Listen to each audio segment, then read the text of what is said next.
Hello students, let's read the question.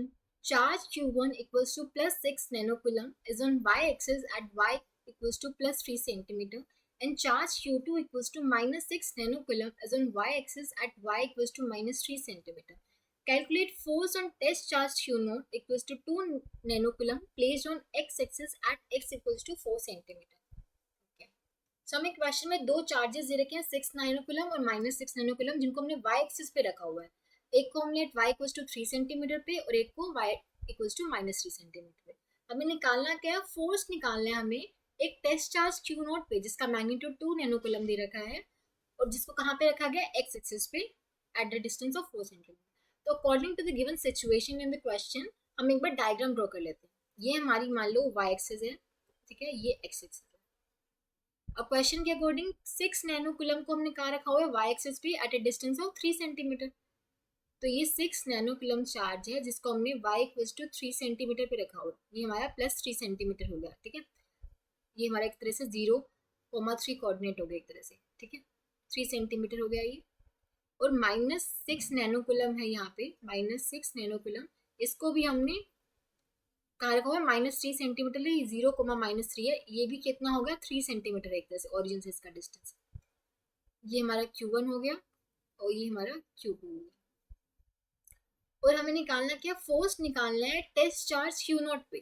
एक Q note test charge है जिसको हमने x एक्सिस पे रखा हुआ है. ये Q नोट है 2 नैनोकुलम. इसकी वजह से हमें इस पर हमें फोर्स निकालना है और ये जो डिस्टेंस है कितना है, ये हमारा 4 सेंटीमीटर दे रखा है. इससे कोऑर्डिनेट्स कितने होंगे 4,0, ठीक है. अब हमें निकालना है Q नोट पे फोर्स. अब Q नोट पे जो फोर्स होगा वो इन दोनों चार्जेस की वजह से होगा. तो हम यहाँ पे पहले नेट इलेक्ट्रिक फील्ड निकाल लेते हैं. नेट इलेक्ट्रिक फील्ड निकाल लेते हैं at the location of Q note, ठीक है. Net electric field at Q note निकाल लेते हैं ताकि जो फोर्स होगा Q नोट पे, फोर्स ऑन Q नोट हो जाएगा वो किसके इक्वल होगा, Q नोट टाइम्स E. अगर हमें जो फोर्स निकालना हो Q नोट पे वो क्या होगा, Q note times the electric field. तो नेट इलेक्ट्रिक फील्ड हमें Q नोट की पोजीशन में निकालनी होगी. नेट इलेक्ट्रिक फील्ड निकालने के लिए हम क्या यूज करेंगे, आपने यहाँ पे अगर एक बात नोटिस की हो, ये जो हमारा 6 नैनोकुलम है और माइनस 6 नैनोकुलम है, ये मिलके एक डाइपोल बना रहे हैं.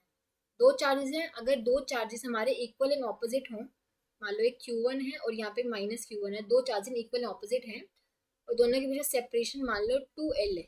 तो इसके वजह डाइपोल मोमेंट हम कैसे डिफाइन करते हैं, Q टाइम्स 2L. ये डाइपोल मोमेंट हम डिफाइन करते हैं. जो डाइपोल मोमेंट की जो डायरेक्शन होती है वो नेगेटिव टू पॉजिटिव होती है, ठीक है. ऐसे कुछ होती है नेगेटिव टू पॉजिटिव, ठीक है.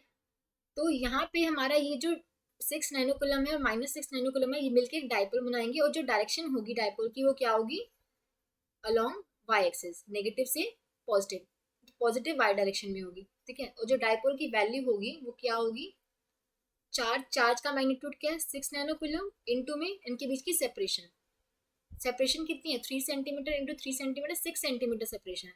तो 6 सेंटीमीटर. और जो डायरेक्शन क्या होगी पॉजिटिव y एक्सिस. तो ये हमें क्या देगा 30.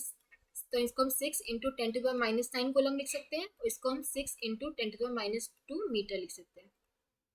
तो ये आ जाएगा 36 इंटू 10⁻11 कोलम मीटर जे कैप डायरेक्शन होगी ये. तो ये आ गया डाइपोल मोमेंट, ठीक है. अगर किसी डाइपोल की वजह से हमें यहाँ पे ये, अब ये देखो ये जो लोकेशन है, इस डाइपोल की वजह से हमें यहाँ पे इलेक्ट्रिक फील्ड चाहिए. क्यों नॉट की लोकेशन पे हमें इलेक्ट्रिक फील्ड चाहिए, तो इस डाइपोल की वजह से कुछ इलेक्ट्रिक फील्ड होगी इस लोकेशन पे, उसकी वैल्यू हमें फाइंड आउट करनी है. और एक डाइपोल हो उसकी हमें इक्वेटोरियल पोजीशन पे अगर इलेक्ट्रिक फील्ड चाहिए हो, ये हमारी इक्वेटोरियल पोजीशन है, ठीक है.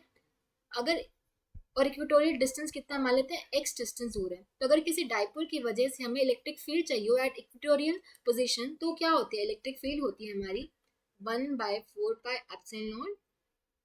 p, नीचे होता है हमारा x² + l² 3/2.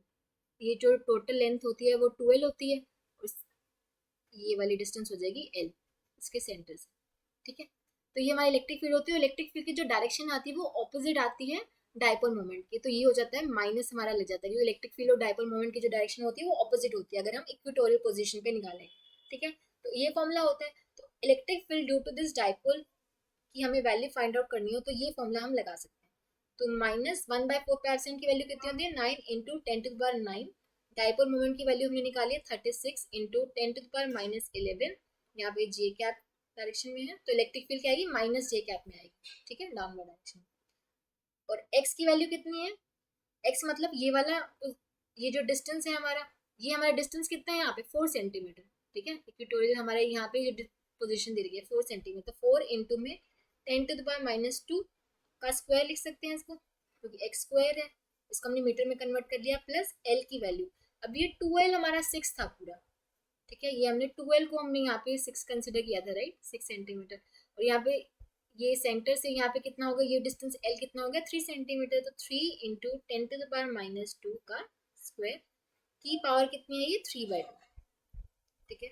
इसको सॉल्व करेंगे, ये क्या आ जाएगा, 9 इंटू में 36 आएगा आपका, ये माइनस आ गया तो -324 इंटू 10⁻2, ये जे क्या, ठीक है, नीचे।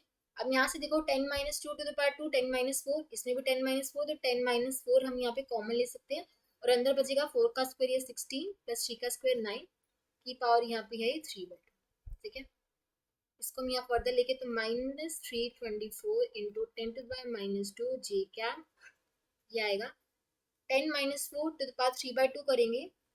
अगर आपको 10-4 की पावर 3/2 करना हो तो पहले इसका स्क्वायर रूट करोगे, 10-4 का स्क्वायर रूट आएगा 10-2, और 10-2 का फिर क्यूब कितना हो जाएगा 10-6, ठीक है, इसकी वैल्यू हो जाएगी 10-6, और ये 25 हो जाएगा, अंदर क्या होगा 25, तो 25 का 3/2 क्या होगा, पहले इसका स्क्वायर रूट कर लो, 25 का स्क्वायर रूट 5, और 5 की क्यूब कितनी हो जाएगी वो 125, ठीक है, तो इसका आंसर आएगा 125। तो नीचे हमें क्या बचेगा 125 इंटू 10⁻6, ठीक है।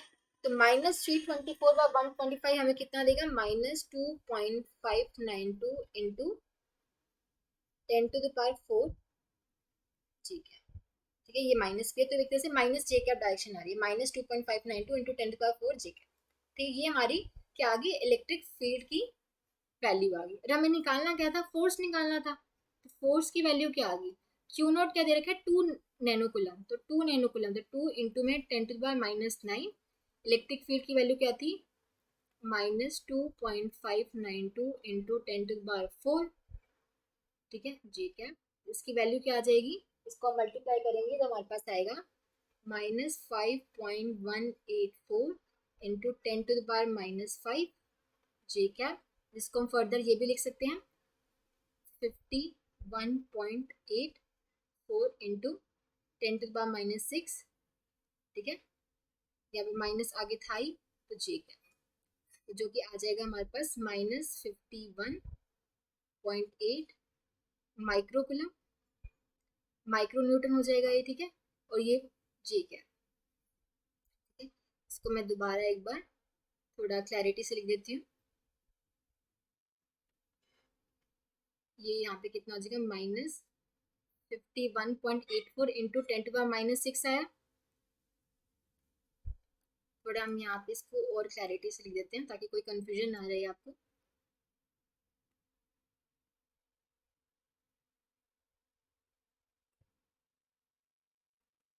इसको आप सॉल्व करोगे तो हमारे पास क्या आएगा, -51.84 इंटू 10⁻⁶ लिख सकते हैं, जे क्या था, जिसको फर्दर लिख सकते हैं -51.8 इंटू, ये इसको माइक्रो न्यूटन लिख सकते हैं, ठीक है, और जे क्या, ठीक है। तो हमारा किससे मैच कर रहा है, -51.8 जे क्या माइक्रो न्यूटन, ठीक है, इसी से मैच कर रहा है, मतलब हमारा यहाँ पे -y डायरेक्शन में होगा, और जिसका मैग्नीट्यूड क्या होगा 51.8 माइक्रो न्यूटन।